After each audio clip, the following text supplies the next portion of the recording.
डिंपल ने जानबूझकर चाचा के साथ गेम करवाया तो अब शिवपाल भी बहू को छठी का दूध याद दिलाएंगे। मैनपुरी से सांसदी लड़ेंगे शिवपाल। डिंपल का अपने ही गढ़ से बोरिया बिस्तर बंधना तय। अब मैनपुरी ही बताएगा गद्दार, धोखेबाज और मौका परस्त अखिलेश है या शिवपाल यादव। अगले 2 महीने के अंदर सपा खेमे में ऐसा घमासान होने वाला है जो अब तक के सियासी इतिहास में कभी नहीं हुआ। यादव परिवार ही आपस में लड़ भिड़ कर खत्म कर देगा समाजवादी पार्टी।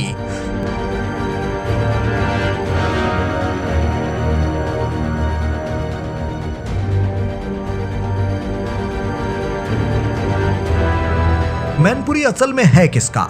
कौन वहां का असल दावेदार है? धोखेबाज और गद्दार बहू हैं या चाचा? ये अगले 5 मिनट में हम आपको बताएंगे। यूपी के सबसे बड़े राजनीतिक घराने की बहू डिंपल यादव ब्रेक के बाद फिर से पॉलिटिक्स में लौट रही हैं। वो अपने ससुर और समाजवादी पार्टी के पितामह मुलायम सिंह यादव के निधन के बाद खाली हुई मैनपुरी लोकसभा सीट पर होने जा रहे उपचुनाव में मैदान में उतर रही हैं।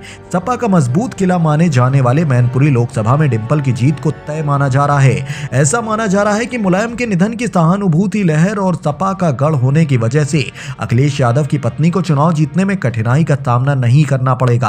हालांकि आंकड़े इस बात की पूरी तरीके से पुष्टि नहीं करते हैं। डिंपल के सामने भारतीय जनता पार्टी जैसी मजबूत राजनीतिक पार्टी है जो छोटे से चुनाव को भी मिशन मोड में लड़ती है।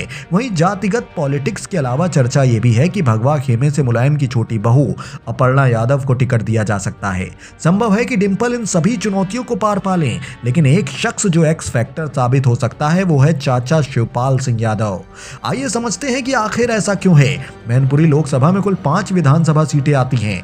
इनमें भोगांव, किशनी, करहल, मैनपुरी और जसवंत नगर शामिल हैं।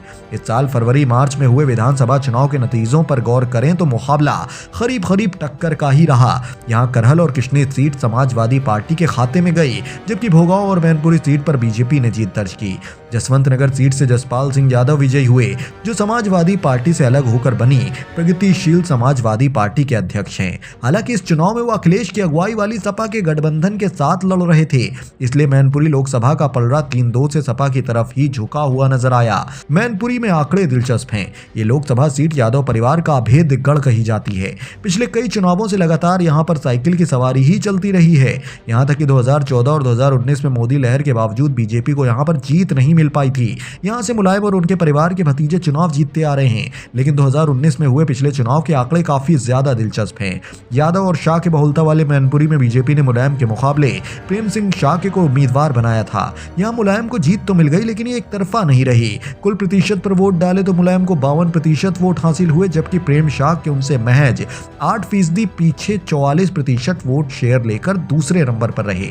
मैनपुरी की सभी 5 विधानसभा सीटों का विश्लेषण करें तो 2019 के पिछले लोकसभा चुनाव में शाह ने मुलायम को लगभग सभी क्षेत्र में टक्कर दी थी। मैनपुरी विधानसभा में प्रेम सिंह शाह के महज 5000 वोट से मुलायम से पीछे रहे, जबकि भोगांव में उन्होंने मुलायम से 26000 वोट ज्यादा पाए। किशनी की सुरक्षित सीट पर जहां मुलायम को 92000 वोट मिले, वहीं शाह ने 80000 वोट अपनी झोली में डाले।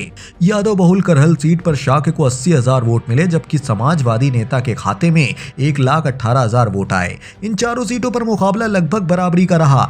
ऐसे में मुकाबला निर्णायक साबित हुआ। शिवपाल सिंह यादव का जसवंत नगर इलाका शिवपाल के गढ़ से मुलायम को 1,57,000 वोट हासिल हुए, जबकि शाह के 75,000 से अधिक वोट से पीछे रहे।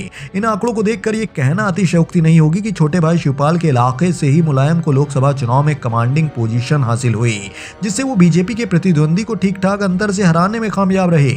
साल 1996 से ही सपा के खाते में आती रही मैनपुरी की सीट से मुलायम के अलावा बलराम सिंह यादव, धर्मेंद्र यादव और तेज प्रताप सिंह यादव एक बार विजेता रहे हैं। इस बार भी सपा के नेता ये मानकर चल रहे हैं कि मुलायम के पक्ष में सहानुभूति फैक्टर होने से लोकसभा के हर एक क्षेत्र से डिंपल यादव को वोट हासिल होंगे। इन सभी आंकड़ों पर गौर करने के साथ ही शिवपाल के लिए एक और रुझान समझ में आया, जब अलग अलग मीडिया चैनल से मैनपुरी क्षेत्र के लोगों से चुनाव के संदर्भ में बात की।